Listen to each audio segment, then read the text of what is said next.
Hi guys, welcome to Unix view. ఈరోజు మేము ముందుకు తీసుకొచ్చాం జాబిలమ్మ నీకు అంత కోపమా రివ్యూ. మూవీ చూసిన తర్వాత నా ఒపీనియన్ చెప్పాలంటే చాలా బాగుంది.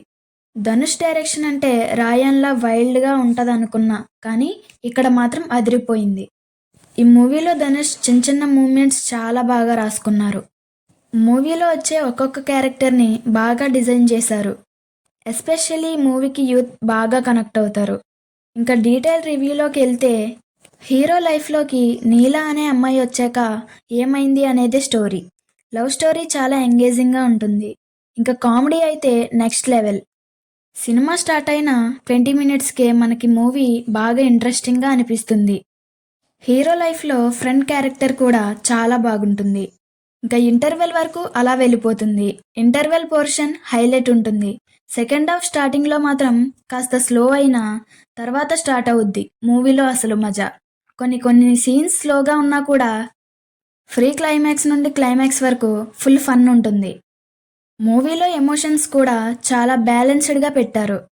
ఫ్రెండ్ క్యారెక్టర్ చెప్పే డైలాగ్స్ హైలైట్ ఉంటాయి. ప్రతి క్యారెక్టర్ పెర్ఫార్మెన్సెస్ బాగుంటాయి. పవిష్ అండ్ అనిక యాక్షన్ బాగుంటుంది. పవిష్ ధనుష్కి అల్లుడు కావడంతో పవిష్ యాక్షన్ కూడా సేమ్ ధనుష్ లానే ఉంటుంది. ఇంకా కొన్ని డైలాగ్స్ కూడా సేమ్ ధనుష్ని చూసినట్టు ఉంటుంది. ఇంతకీ ఇందులో హీరో చెఫ్ క్యారెక్టర్ చేస్తాడు. ధనుష్ రియల్ లైఫ్లో కూడా చెఫ్ అవుదామని అనుకున్నాడంట. తన లైఫ్లో జరిగిన కొన్ని సిచ్యువేషన్స్ తను డైరెక్ట్ చేసే మూవీలో చూసుకుందాం అనుకున్నాడంట. ఇంకా ప్రియప్రకాష్ వారియర్కి ఎక్సలెంట్ క్యామియో పడింది అని చెప్పవచ్చు. ఇంకా second heroine event manager role బాగా చేసింది.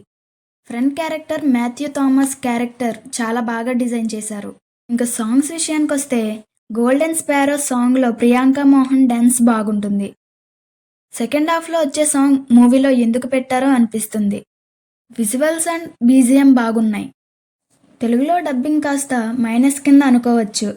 ఏదేమైనా ధనుష్ ఇలాంటి మూవీ తీస్తాడని ఆడియన్స్ ఎక్స్పెక్ట్ చేసి ఉండరు. ఇంకా ఫైనలీ ఫ్రెండ్స్ అండ్ లవర్స్ ఈ మూవీకి చాలా కనెక్ట్ అవుతారు. పర్లేదు, ఈ మూవీ చూడొచ్చు.